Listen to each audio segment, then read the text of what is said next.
Saudara-saudara, dalam perspektif ini rakyat persepsinya sama semua. Di mana-mana kalau saya ketemu, bahkan podcast dengan Mbak Rahma Sarita, dengan beberapa teman-teman podcast lainnya, luar biasa sama pemahamannya bahwa sederhana saja untuk membuktikan asli tidaknya, bawanya yang aslinya itu sendiri dibawa. Kenapa repot-repot? Jadi yang bikin repotnya siapa? Yang bikin gaduh siapa? Ya presiden itu sendiri yang ijazahnya nggak ditunjuk-tunjukin sampai sekarang. Ya, padahal waktu itu sidangnya di Solo loh. Di Solo wali kotanya anaknya. Saya bilang waktu itu, datang ke sini, bawa ijazah bapaknya.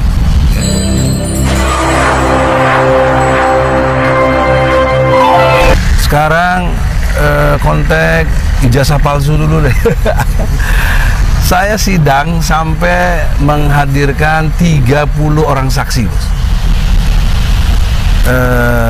8 ahli pidana, ahli filosofi, filsafat, ahli bahasa, ahli IT, ahli sosiologi, agama juga, agama sosiologi, 8 orang, 5 dari pihak sana, jaksa, 3 dari kami. Yang dari kami itu 3, 1 Rocky Gerung, 2 Profesor Aceng dari UPI, 3 Dr. Taufik dari Solo, UNS, ahli pidana, Rocky ahli filsafat, si Profesor Aceng ahli bahasa.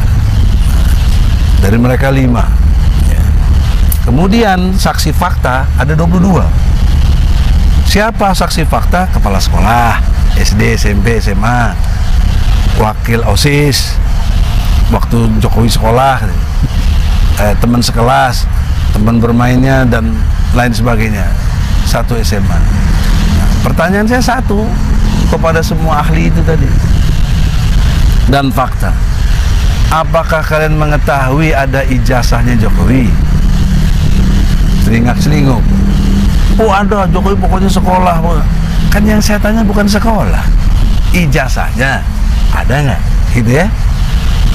Oh ada, pasti ada. Nggak mungkin ijazah nggak ada, orang dia sekolah kok, dia teman sebangku saya, ada ya gitu. Saya nggak nanya itu, saya tanya ada ijazah aslinya tidak. Nah, nggak ada yang bisa jawab, bos.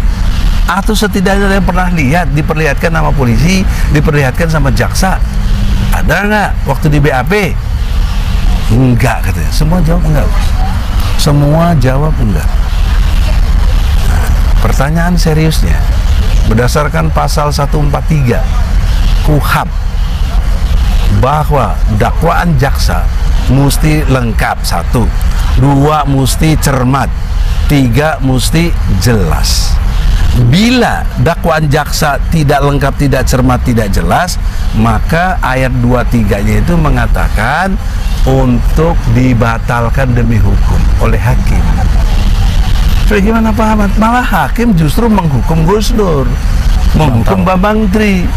Kan kalau nggak terbukti ada ijazah aslinya, berarti Bambang Tri dan Gus Dur itu benar.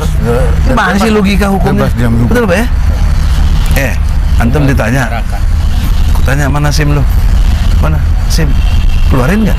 Keluarin. Mana KTP? Keluarin nggak? Ini kagak. Kalau nggak ada bilang nggak ada dong. Kalau hilang ada laporan polisi dong. Iya. Ini enggak. Ada keterangan hilang. Ada keterangan hilang. Ini enggak ada. Jelas Pak ya?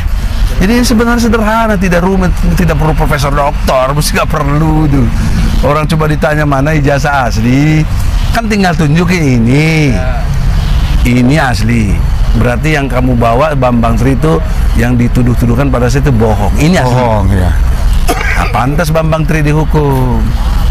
Nah, sementara Bambang Tri dengan Gus Dur bermubahalah, itu yakin tidak benar, yakin tidak ada Jokowi. Dibuktikan sampai akhir sidang tidak benar. Nah, pertanyaan saya nih, rakyat ya, dengan kondisi objektif ini apa pendapat kalian? Mulai dari sini.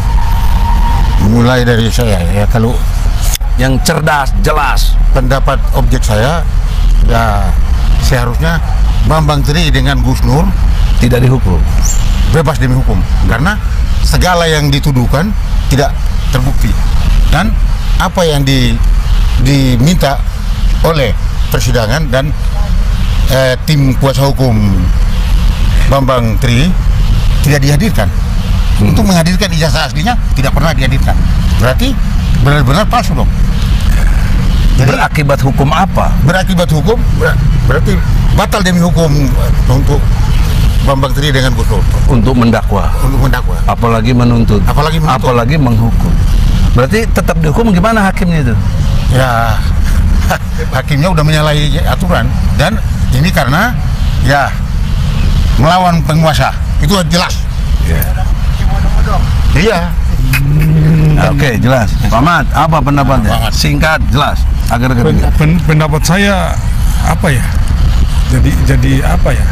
Sidang sudah dikendalikan. Iya, sidang. Ya kalau Kira ini pendapat. kalau pendapat saya sih Gus Nur sama Dan Bambang Bambang Tri ya dibebasin secara untuk Seperti tadi ya. Ada seperti- pendapat lainnya? Lainnya apa? intinya bebasin lah, bebasin. Itu aja sih. Nggak pantas dihukumi. Iya, tidak pantas untuk Kalau dihukum juga zolim, Pak. Iya, itu termasuk Zolim nggak? orang-orang zolim lah. Kezaliman. Iya. Bali. Ya, sebenarnya apa-apa, ini demokrasi, Pak. pendapat saya seperti mereka. Ada mungkin lainnya lagi? Enggak juga, sebab kalau kita lihat, kita orang awam yang biasa, ya Bambang Tri dan itu, kenapa sampai dia bisa mengatakan begitu, sampai melawan seorang presiden. Dia mengatakan karena dia tahu persis bahwa benar. Mungkin itu, kalau memang nggak benar juga, nggak mungkin, dia tidak akan mungkin. Apa ada yang bilang dia gila? Nggak mungkin. Dia keuntungan apa bagi dia untuk dia mengatakan seorang presiden bahwa itu ijazahnya Nggak ada. tidak benar? Malah dia rugi, Terus dihukum. sekarang dihukum. Hukum itu benar nggak? Ada keputusan bahwa dia salah apa tidak? Kan belum tentu. Bukan belum tentu, tidak ada. Tidak ada. Kenapa dimasukin? Itu Karena masalahnya. ini penguasa. Jadi kita tidak bisa melawan Tapi penguasa. jangan karena melawan penguasa terus kita maklumi. Nggak boleh Ya, dong. Kita di harus sini kan- lawan. Di sini kan kita nggak bisa bikin apa-apa, Pak. Minimal Kasihan doa kan dong. dia. Ya, kalau untuk doa, insya Allah Doa, semua pakai pemimpin doa. yang zolim diazab oleh Amin. Allah. Gitu. Begitu aja. Bahkan ditimpakan halilintar kepadanya. Itu Quran Insya itu Allah. ada. Surat Itu aja Ar-Ra'd pendapat. ayat 13. Anda mau berpendapat? Oh, top. Saudara-saudara, dalam perspektif ini rakyat persepsinya sama semua. Di mana-mana kalau saya ketemu, bahkan podcast dengan Mbak Rahma Sarita, dengan beberapa teman-teman podcast lainnya, luar biasa sama pemahamannya bahwa sederhana saja untuk membuktikan asli tidaknya, bawanya yang aslinya itu sendiri dibawa. Kenapa repot-repot? Jadi yang bikin repot ini siapa? Yang bikin gaduh siapa? Ya presiden itu sendiri yang ijazahnya nggak ditunjuk-tunjukin sampai sekarang. Ya, padahal waktu itu sidangnya di Solo loh. Di Solo wali kotanya anaknya. Saya bilang waktu itu, datang ke sini, bawa ijazah bapaknya. Ya, saya minta tolong kepada wakil ketua OSIS yang merasa dekat sama Jokowi dan keluarganya. Dia janji mau bawa, tapi sampai akhir sidang nggak bawa. Ya. Dan presiden kan punya pembantu menteri. Apalagi punya pembantu, bisa bukan pembantunya bukan menteri saja yang jadi masalah. Jaksa Agung bisa diperintahin, Jaksa Agung perintah ke jaksa penyidik kan bisa. Kemudian Kapolri, polisi di bawah siapa? Di bawah presiden bisa perintah ke Kapolres Pangap juga atau bisa. Kapolda pindah Kapolres, Kapolres pindah ke penyidiknya dan lain sebagainya lah. Itu kan satu kondisi objektif yang harusnya bisa dilakukan. Nah, nyatanya tidak.